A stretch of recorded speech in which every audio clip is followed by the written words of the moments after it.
बहुत स्वागत आप सभी का। आप देख रहे हैं आपकी बात छत्तीसगढ़ में। हूं अभिलाष मिश्रा। मनरेगा का नाम जीराम जी योजना कर दिया गया और उसके बाद सियासी बवाल मचा हुआ है। कांग्रेस का कहना है कि नाम बदलना तो अपनी जगह बीजेपी का एजेंडा है ही, लेकिन नाम के साथ साथ इस योजना को जो गरीबों का अधिकार था उसे बहुत कमजोर कर दिया गया है और अब गरीबों को वो पूरा का पूरा फायदा नहीं मिलेगा जो कांग्रेस शासित गवर्नमेंट ने उस वक्त उन्हें देने के लिए यह योजना बनाई थी। उधर बीजेपी कह रही है कि हमने इस योजना में ऐसे प्रावधान कर दिए हैं कि पहले से ज्यादा राहत मिलेगी। अब पहले से ज्यादा राहत मिलेगी या पहले से ज्यादा मुसीबत होगी, इसी मुद्दे पर आज शुरू करते हैं आपकी बात।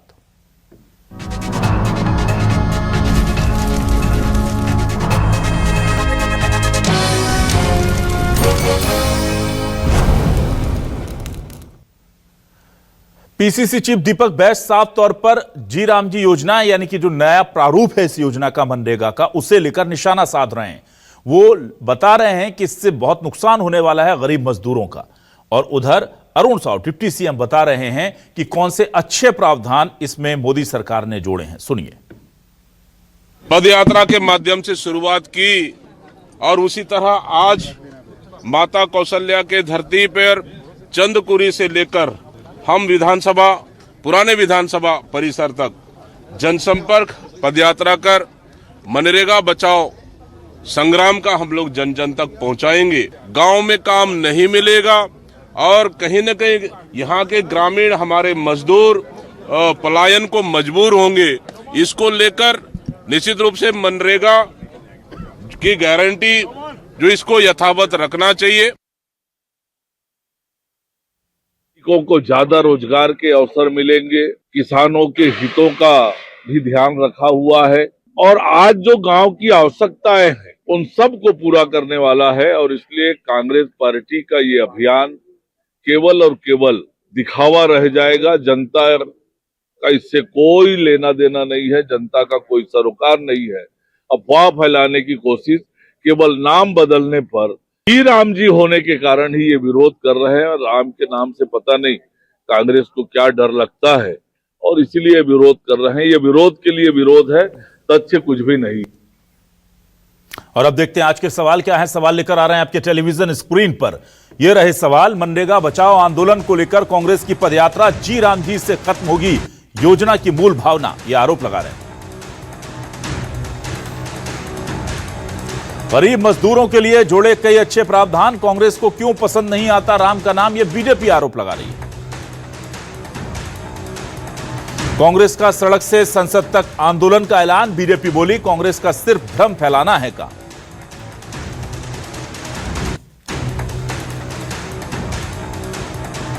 मनरेगा और जी राम जी में कौन ज्यादा बेहतर, कांग्रेस की पदयात्रा का कितना होगा असर। सीधे रुक करूंगा अपने साथ मेरे साथ जो तीन मेहमान जुड़ गए उनका रुक कर लेता हूं, आपका तारुफ भी करा देता हूं। हमारे साथ बीजेपी से वरिष्ठ नेता प्रवक्ता डॉक्टर विजय शंकर मिश्र जुड़ गए, बहुत स्वागत करूंगा उनका।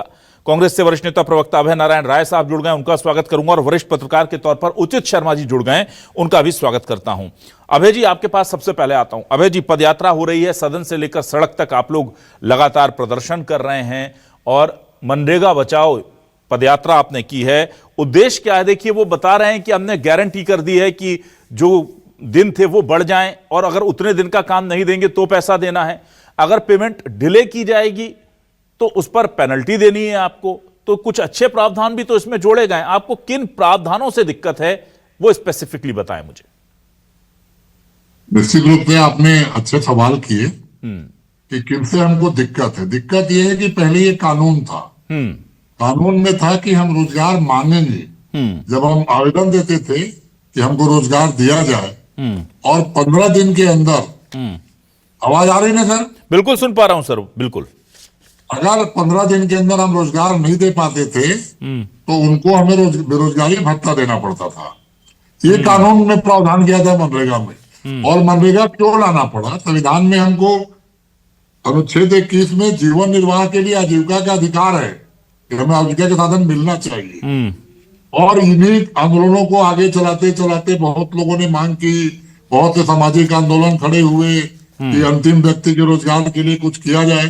तो सरकार ने संसद में बिल पास करके कानून बनाया था मनरेगा। अब कानून को आप योजना में बदल दिए। मांग के अधिकार को आप काम देंगे तो काम मिलेगा अब काम मांगने का अधिकार समाप्त हो रहा है। पहला आपत्ति हमारी ये है। दूसरी, जो विकसित भारत गारंटी फॉर रोजगार एंड आजीविका मिशन, इसमें कहां से राम जी आ गए? आपने तोड़ मरोड़ के जी राम जी कर दिया। तो जी राम जी आपकी योजना का नाम है, जो आपने 125 दिन की बात की है। 100 दिन जब रोजगार देना था 11 साल की सरकार ने, 50 दिन में भी रोजगार नहीं दिया। आप 11 साल का रिकॉर्ड निकालेंगे मनरेगा का, तो जो आंकड़े आ रहे हैं, सरकारी आंकड़े, इन 11 साल की केंद्र सरकार ने 50 दिन का भी रोजगार उपलब्ध नहीं कराया। तो अब 125 दिन हम कैसे मान ले? दूसरी आपत्ति। तीसरी आपत्ति हमारी ये है कि जो 90-10 था रेशियो, 90% केंद्र सरकार देती थी और 10% राज्य सरकार देती थी। अब आपने 60-40 कर दिया। आज अधिकतर प्रांतों की स्थिति, छत्तीसगढ़ की बात करने तो जो कर्ज में चल रहे हैं, ठीक है, तो जो 40% का हिस्सा राज्य को देना है वो कहां से देगा? ठीक, 125 दिन की बात तो कर रहे हैं, ठीक है, लेकिन 125 दिन कैसे? उसमें भी एक शर्त है कि किसानी के समय आपको काम नहीं दिया जाएगा। तो किसानी तो 6 महीने चलती है, तो बचे 6 महीने में 180 दिन में 125 दिन, 365 दिन में जब कानून था काम मांगने का और मांगने पर आपने 50 दिन दिया, तो फिर आप 125 दिन कैसे देंगे? ये मंशा पे सवाल, ये उनके जो कानून बनाए उस पे सवाल। ठीक है राय और साहब। मांग आधारित रोजगार था, हाँ। जो योजना आधारित हो गया। ठीक। पहले गांव में मांगने पे काम मिलता था, ठीक है। अब ये जहां काम देंगे 10 गांव में, बीच में एक गांव में देंगे, ठीक। उन गांवों में, उन ग्राम पंचायतों में दूसरे पंचायत के लोगों को आना पड़ेगा। ठीक है राय साहब, ठीक है, बहुत अच्छे से आपने समझाया। डॉक्टर विजय शंकर मिश्रा, देखिए बहुत स्पेसिफिकली उन्होंने सवाल उठाया। पहला तो कानून था, उस कानून को बदलने का क्या मकसद था? आपने जो अच्छे प्रावधान किए थे जुड़े रहने देते, कानून को कानून बना रहने देते। कानून को कानून से हटाने का सबसे पहले तो मुझे कोई रीजन हो तो वो बता दीजिए कि इसको, इससे गारंटी क्यों हटाया गया, कानून क्यों हटाया गया इससे? पहली चीज, कानून और नियम में क्या फर्क रहता है? कोई अंतर नहीं है। शासन ने नियम बनाए चाहे अधिनियम बनाए, जनता का काम होना चाहिए। तो पहली चीज, नियम बनाने से फायदा होता है कि कैबिनेट जब चाहे चीजों को और सुधार कर सकती है। अधिनियम बनाने से पूरी एक लंबी चौड़ी प्रक्रिया रहती है, जिससे काम जल्दी नहीं हो पाता।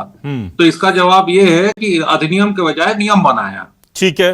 दूसरी चीज एक है कि इन्होंने कहा कि जो 60 दिन का, इन्होंने जब खेती का समय रहता है काम नहीं देना, 60 दिन में जब आप बाध्यता रखते थे तो उनके खेती का कार्य डिस्टर्ब होता था। अब वो खेती का कार्य उनका डिस्टर्ब नहीं होगा और आपको 100 दिन के बजाय 125 दिन मिलेगा। पेमेंट भी सही समय में होगा। पेमेंट अगर नहीं हो पा रहा है, किसी कारण से कोई अधिकारी नहीं कर पा रहा है, उस परिस्थिति में उसे ब्याज देने की व्यवस्था भी की गई है। 0.5% ब्याज ही मिलेगा 7 दिनों में अगर भुगतान नहीं हुआ तो। विधिवत पहले से बहुत अधिक सुधार किया गया है और सुधार करके नया एक्ट जो है नियम लाया गया, जो नियम बहुत अच्छा है। और चूंकि इनको कुछ नहीं आपत्ति करनी है, कुछ भी बोलना है तो ये बोल रहे हैं, लेकिन वो बेहतरीन है और इसकी इनको तारीफ करनी चाहिए कि किसानों का और जो हमारे गांव में रहने वाले लोग हैं उनको बहुत फायदा मिलेगा। अभी उसमें जैसे पहले खाली गड्ढा खनवाते थे और जेसीबी काम करती थी, अब तो एआई का उपयोग किया जाएगा। पेमेंट के लिए भी अकाउंट में पेमेंट किया जाएगा। प्रॉपर सिस्टम क्रिएट किया गया है कि कहीं पर भी बदमाशी ना हो। इसमें ऑलरेडी जीपीआरएस सिस्टम का यूज किया जाएगा। यानी किसान के या मजदूर के या जो वहां काम करने वाले व्यक्ति हैं उनके प्रॉपर पैसा अकाउंट में जाए। मतलब बहुत अधिक अच्छा सुधार की प्रक्रिया की गई है। लेकिन वहीं पर कांग्रेस जो पहले ला के रखी तो उसमें बहुत सारी कमियां थी। तो जब कमी बहुत सारी है तो सुधार करने के बजाय कुछ नया ले आओ, जो पूरे चेंज कर दो, बहुत अच्छा कर दो। तो वो किया गया है। इनको बहुत तकलीफ है कि किसी का अच्छा कैसे हो रहा है। चलिए ठीक है, मैं जल्दी से आ जाता हूं उचित शर्मा जी आपके पास। उचित शर्मा जी, एक बहुत बड़ा महत्वपूर्ण विषय है जो कांग्रेस उठा रही है। एक तो कानून को लेकर के, चूंकि विजय जी ने कहा और जाहिर सी बात है कि आगे उसके एग्जीक्यूशन को लेने के बाद ये सवाल और ज्यादा प्रभावी होंगे। अगर एग्जीक्यूशन गवर्नमेंट ठीक से कर पाती है, कानून बनाए, नियम बनाए, या केवल ओरली भी बोला है और अगर एग्जीक्यूशन हो रहा है तो वो इंपॉर्टेंट है। लेकिन दूसरा जो महत्वपूर्ण सवाल है, 60-40 का रेशो हो गया है जो राज्यों के ऊपर भार आ गया है, क्या उसको लेकर के कांग्रेस का विरोध सही है? कैसे देखते हैं आप? क्योंकि यह भी कहा जा रहा है कि उस योजना में बहुत भ्रष्टाचार हो रहा था और चूंकि राज्य सरकारों को पैसे नहीं देने थे तो वो मॉनिटरिंग नहीं करते थे। अब चूंकि उनका पैसा भी लगेगा तो वो बाउंडेड होंगे कि भाई वो देखें कि पैसा सही जगह इस्तेमाल हो रहा है या नहीं। ये दलील दी जा रही है इसके पीछे, क्या कहेंगे आप? देखिए, तो अभिलाष जी अपनी कमजोरी के पीछे ये दलील दी जा रही। आप 11 सालों में केवल एक विषय पे ही कम नहीं हुआ। आप पीएमजेएसवाई भी देखिए, 75-25 का रेशियो था, 60-40 हो गया। इसमें जो करना चाह रहे थे वो अभी कर चुके हैं। तो ऐसा नहीं है। हकीकत में ये है कि ये अधिभार अलग से पड़ रहा है राज्य पे, ये बात सत्य है, नो डाउट कि एक्चुअली केंद्र सरकार अपनी बहुत सारी आर्थिक जिम्मेदारियां अब स्टेट पे ढकेलना चाहती है, चाहे वो कोई भी हो जो केंद्र से जुड़ी हो, जिसका रेशियो अब देखिए, ये जो आज हम बात कर रहे हैं ये 90-10 का रेशियो है नॉर्थ ईस्ट के राज्य में। यही रेशियो जो आप 60-40 बता रहे हैं वो 90-10 का वहां रेशियो है। अब वो भी वहां पे भी कम होता नजर आएगा।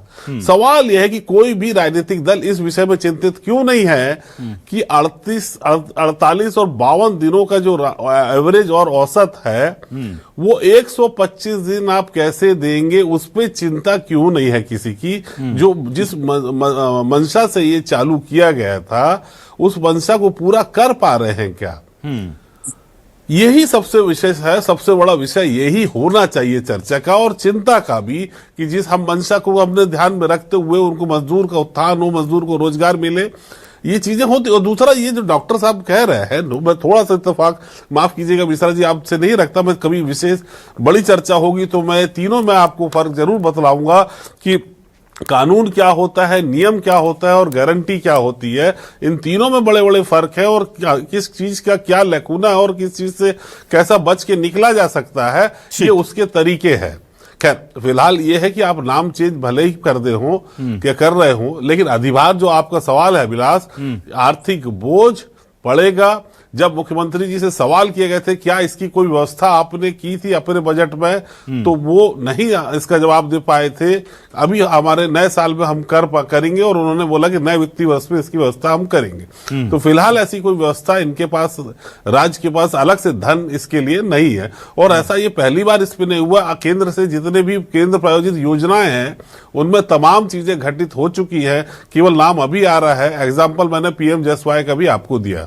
ठीक है, चलिए मैं वापस आता हूं। अभय नारायण राय साहब, देखिए ये कहा जा रहा है कि अब हम उसको, जो कमियां थी, जो लैकुना थे, यही कि पहले काम नहीं मिलता था, 48, 50, 52 दिन, 55 दिन मिलता था।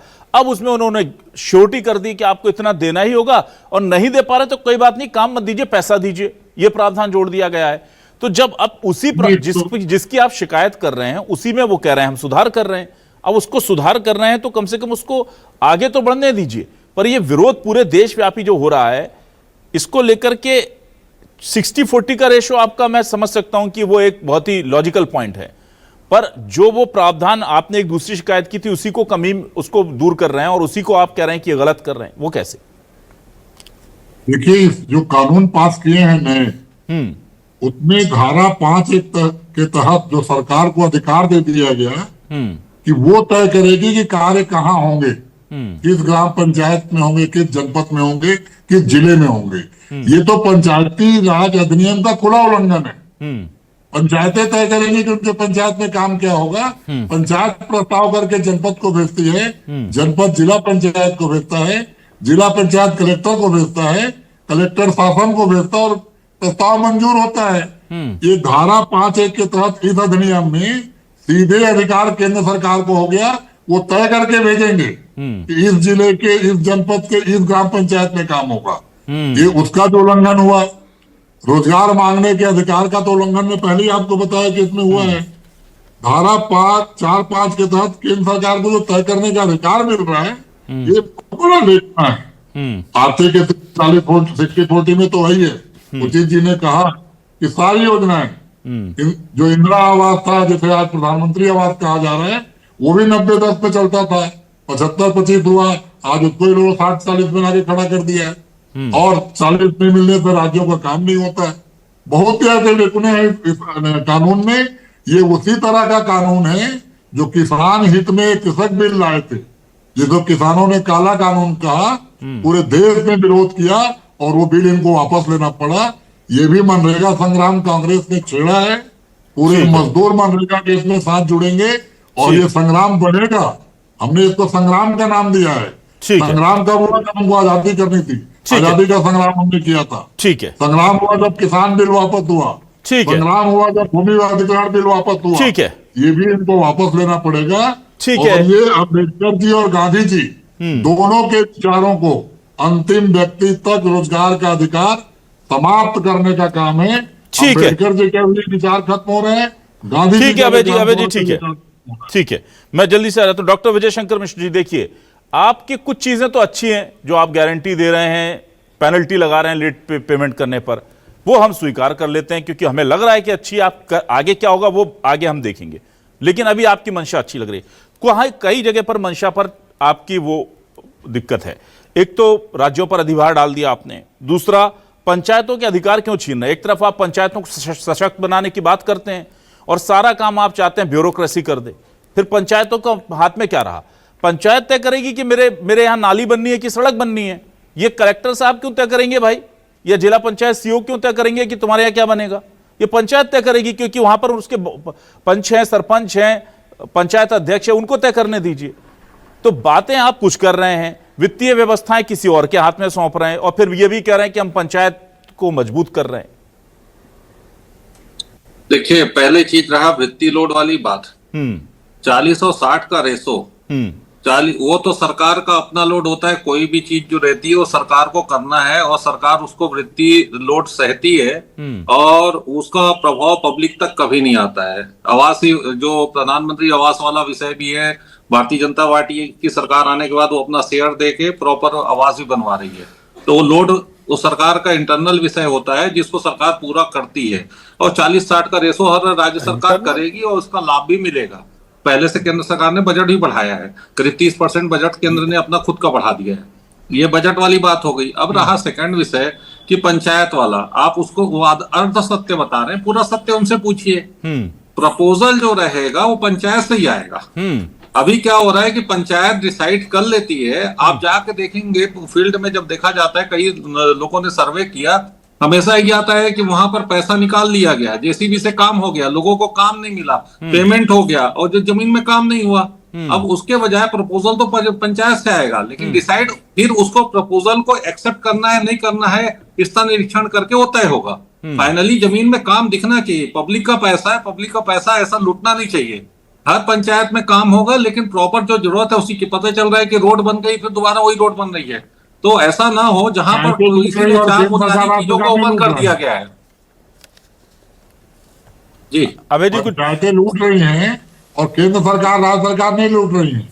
जमहूरी में लूट किसकी हो रही है? ना एक मिनट अभय जी, आप विषयांतर कर रहे हैं। एक मिनट विजय जी, यहां पर मेरा एक सवाल ये है, आपने कहा कि यहां से अप्रूवल होगा और वहां से, लेकिन लूट नहीं हो जाए, ये हो जाए, तो फिर आप मुझे बताइए 11 साल क्या 12 साल लगभग क्या हमने लूटने दिया? अब कम से कम ये एक्सेप्ट कर लीजिए कि बदलने की जरूरत पड़ी तो कुछ गड़बड़ियां तो थी। देखिए, पहली चीजें जो है, केंद्र सरकार फंडिंग एजेंसी है। हाँ, स्टेट का गवर्नमेंट जो होती है क्रियान्वयन एजेंसी होती है, और पंचायत को भी वही पावर दिया गया है कि क्रियान्वयन कराए। सेम पावर दिया गया है। जब आप मॉनिटरिंग करने का काम स्टेट गवर्नमेंट का होता है, और कहीं ना कहीं जब ये लगातार आ रही, दिल्ली खाली जो सेंट्रल गवर्नमेंट होती है वो फंडिंग करती है।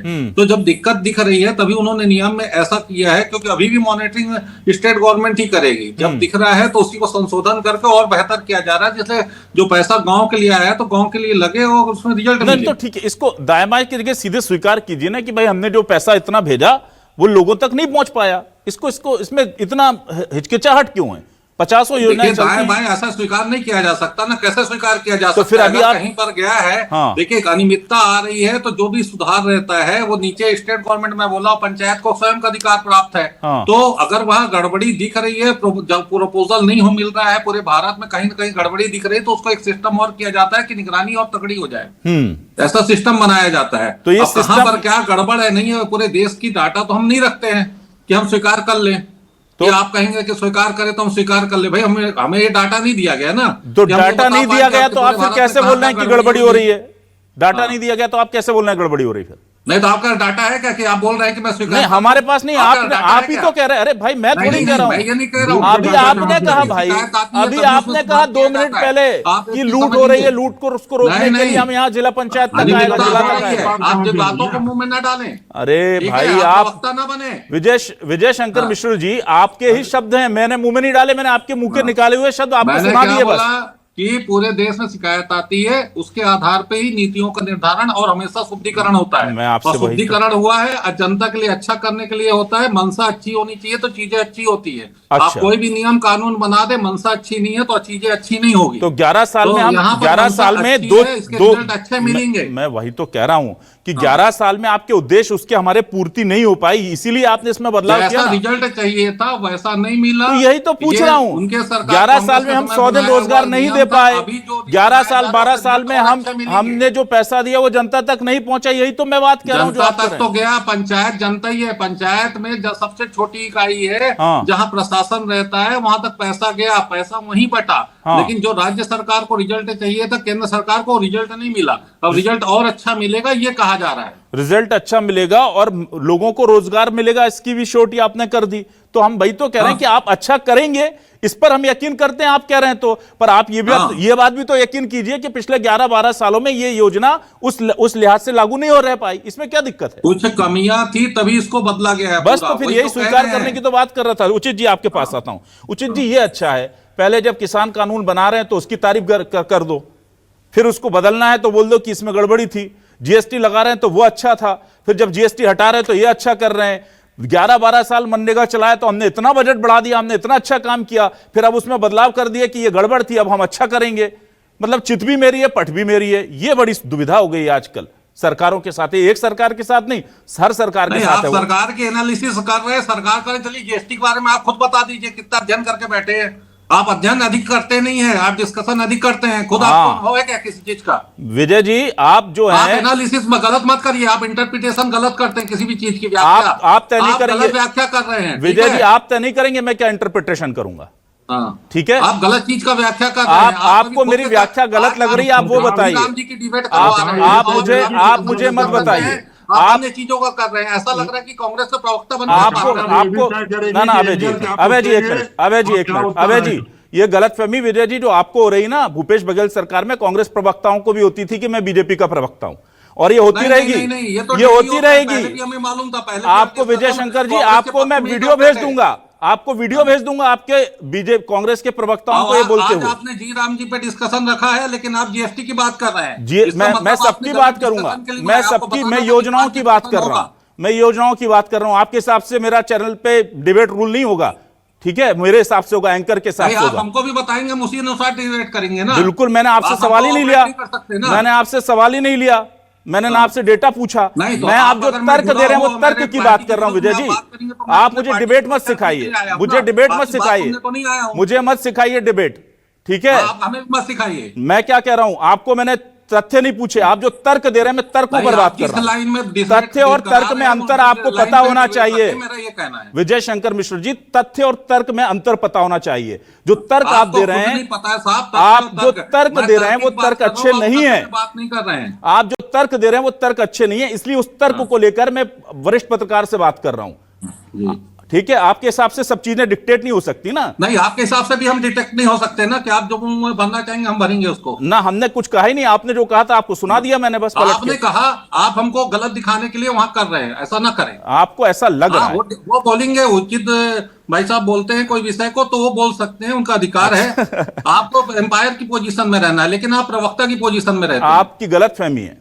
हाँ। विजय जी, आपने जब मेरा डिबेट शुरू हुआ था, मैं दिक्कत यह है ना कि आपको लगता है कि हम सब कुछ सरकार के बिल्कुल सब चीजें अच्छी बोल दें, जहां गड़बड़ है गड़बड़ बोलेंगे, जो अच्छी अच्छी बोलेंगे। और आप खुद सर्टिफिकेट दे रहे हैं, आपने खुद सर्टिफिकेट दिया कि गड़बड़ियां हुई हैं, वही बात मैंने बोल दी तो आपको बुरी लग गई। चलिए मैं उचित जी के पास आता हूं। चलिए उचित जी, मैं ये जानना चाहता हूं, ये जो तर्क होते हैं कि पहले हम ऐसा कर रहे थे तब अच्छा कर रहे थे, अब हमने इसको सुधार कर दिया, वो कर दिया, लेकिन पहले भी अच्छा था अभी भी अच्छा है, ये बिल्कुल इलॉजिकल बात है। यही जीएसटी के समय हुआ, यही किसान आंदोलन के समय हुआ, यही इस योजना के समय हो रहा है। कम से कम ये तो स्वीकार करना चाहिए ना कि हाँ, यहां गड़बड़ियां थी, अब हम इसे ठीक कर रहे हैं, और ये हम मानते हैं कि हमसे चूक हुई, हम 50-55 दिन से ज्यादा रोजगार नहीं दे पाए, स्वर्णिम भारत बना रहे थे, सबसे तेज गति से हमारी अर्थव्यवस्था बढ़ रही थी, पर हम नहीं दे पाए। उसमें राज्य सरकारों ने तो रोका नहीं होगा इनको, लेकिन नहीं दे पाए। ठीक है, अगर रोका था तो एक्शन लेना था केंद्र को, नहीं हुआ, उसको स्वीकार नहीं करते। बात मेरी सिर्फ इतनी सी है कि आप कुछ अच्छा कर रहे हैं, इस पर दुनिया यकीन करे, देश यकीन करे, आप चाहते हैं, और आप कुछ सुधार कर रहे हैं, तो सुधार किसमें होता है? जहां कुछ कमियां होती, उन कमियों को क्यों नहीं, रिस्पॉन्सिबिलिटी क्यों नहीं लेती कोई गवर्नमेंट आज की डेट में? बिल्कुल ये लेनी चाहिए। पहले भी ऐसी बातें आई हैं, कृषि कानून के वक्त भी, तब भी ये बोला गया है कि हमारी तपस्या में कोई कमी रह गई होगी, तो ये वापसी हुई है। देखिए, इस सरकार की सबसे अच्छी चीजें मुझे जो लगती है, मैं बहुत पॉजिटिव हूं कांग्रेस को। भारतीय जनता पार्टी की सरकार कई मामलों में बैकफुट में आई है। उनको लगता है कि हमने गलत किया है, तो वो जनहित में बैकफुट में आई है, और मैं बड़ा सम्मान करता हूं इस चीज का, चाहे वो लैंड रिफॉर्म को लेके हो या दूसरी चीज बिजली को लेके हो, जो अभी आपके और हमारे सामने हुए हैं, और जो एलिगेशन आप पे लगे हैं, मेरे सामने आपको और हमको दोनों को इसी टेबल पे, इसी मंच पे लग चुके हैं कि हम हमारे मेडल्स हैं। लेकिन मुझे लगता है कि थोड़ी सी आलोचना सहनी चाहिए। मेडल्स है, ये थोड़ी सी आलोचना सहनी चाहिए। आप सत्ता में है, आपको सुनना चाहिए। हम आपके विपक्ष, हम विपक्षी नहीं है। आप कोई पत्रकार आपका आलोचना कर सकता है, आपके सुधार के लिए कर सकता है, आपके विरुद्ध में नहीं खड़ा है, वो आपके साथ खड़ा है। हम याद रखिए, हम और आम जनता भी हैं, हम आपके साथ आगे बढ़ना चाहते हैं, आपका हाथ पकड़ के आगे बढ़ना चाहते हैं, आपकी नस पकड़ के आगे नहीं बढ़ना चाहते। ये मिश्रा जी आप समझिए, आपकी बातों से ही, अब मैं अपनी बातें आपके मुंह पे नहीं डाल रहा हूं, आपके मुंह से निकली बात कोई मैं बात कर रहा हूं कि मिश्रा जी अभी जो आप कह रहे थे कि ये इसका अधिभार जनता पे नहीं पड़ता, ना तो उनको पड़ता है, तो माफ कीजिए, ये जो भार आएगा, जो 10% का एक्स्ट्रा या 20% का एक्स्ट्रा जो भार आएगा, ये क्या पार्टी के राजस्व से आएगा, पार्टी फंड से आएगा, या जनता के या राज्य के अकाउंट से आएगा? आप ही ने कहा अभी कि इंटरनल व्यवस्था है, इसका भार जनता पे नहीं पड़ता, राज्यों के बजट से जाएगा, तो राज्यों के दूसरे योजनाओं में से 10% जो है राज्यों के बजट से जा रहा है, तो हमारे दूसरी जगह कट करने पड़ेंगे ना हमको। बिल्कुल करने पड़ेंगे। तो राज्य का बजट भी कैसे तैयार होता है? आप और हम सभी से टैक्स लेके तैयार होता है। ये चीज तो आपके मुंह में हम नहीं डलवा रहे। आपने जो बोला उसी पे सवाल एक है कि जाता तो आपका और हमारा ही पैसा है। तो आप देखिए, आप मैं समझ सकता हूं मिश्रा जी कि ये आपकी राजनीतिक मजबूरी है कि कई चीजों से आप सहमत ना हो तो भी आपको बोलनी पड़ेगी, फेवर करना पड़ेगा। लेकिन अगर इसमें कहीं बनता हो ऐसी चीजें कि ये बैकफुट पे जाए, कुछ चीजें सुधार हो, क्योंकि 11 साल बाद आज हम सवाल करेंगे कि 11 साल बाद आपको समझ में आ रहा है कि इसमें चुनाव जरूरी है, सुधार जरूरी है। वही मेरा सवाल है। अगर कोई सिस्टम है, पंचायत गलत कर रही है, तो कलेक्टर के पास अधिकार है उसको उसकी पंचायती खत्म करने का। तो क्या अगर पंचायतें, क्या ये हम मान लें कि पंचायत नहीं, आपके हिसाब से जो आप तर्क दे रहे हैं, हम ये मान लें कि वो बेवकूफों की जमात है, अब आप उन पे विश्वास नहीं कर सकते? ये गलत है, ये गलत है। अगर इस टाइप की सोच, जो कि बुनियादी लोकतंत्र का बुनियादी ढांचा है, जो सबसे पहली कड़ी है, आप अगर उनको ही खिलाफत है, उन पे अविश्वास करेंगे कि वो काम गलत कर रहे हैं और ऐसे लोग काम अच्छा नहीं कर रहे हैं, इसलिए हमको रिमोट अपने पास रखना पड़ा, तो इस तर्क से तो जनाब हम सहमत नहीं है। आपके लोग, आपके सदस्य, आपके जितने भी साथी हैं या आपकी पार्टी के लोग हैं, वो सहमत जरूर हो जाए, लेकिन आम जनता के नागरिक और रिप्रेजेंटेटिव होने के नाते मैं इससे सहमत नहीं हूं जो तर्क मिश्रा जी आप देना चाह रहे हो या दे रहे हैं। ठीक है, दुष्यंत कुमार साहब हमारे लिए कुछ कह गए थे कि मत कहो आकाश में कोहरा घना है, ये किसी की व्यक्तिगत आलोचना है। अब क्या कहें, जब भी हम उस वक्त भूपेश बघेल जी की सरकार को कुछ कहते थे तो हमारे ऊपर बीजेपी के प्रवक्ता होने के तोहमतें लगती थीं। अब कांग्रेस के प्रवक्ता हम हैं, जब भी जनता के लिए बात करनी होगी करेंगे। और दिक्कत यह है कि इस लोकतंत्र का हम क्या कहें, खूबसूरती कह लीजिए या दुर्भाग्य कह लीजिए, सिस्टम के लिए भाई बीजेपी सरकार ने बदला है तो बीजेपी सरकार से पूछ सकते हैं। हमारा तो मन करता है हम राहुल गांधी जी से भी पूछ लें, पर दिक्कत यह है कि जो सवाल उनसे होगा वो उनसे करेंगे, जो इनसे होगा इनसे करेंगे। आपके हित में लड़ते रहेंगे, अच्छे लगें या बुरे लगें, सवाल तो करते रहेंगे। बहुत शुक्रिया तमाम दर्शकों का, डॉक्टर विजय शंकर जी, अभय नारायण जी और उचित शर्मा जी हमारे साथ जुड़ने के लिए, इस डिबेट का हिस्सा बनने के लिए दर्शकों का शुक्रिया। नमस्कार।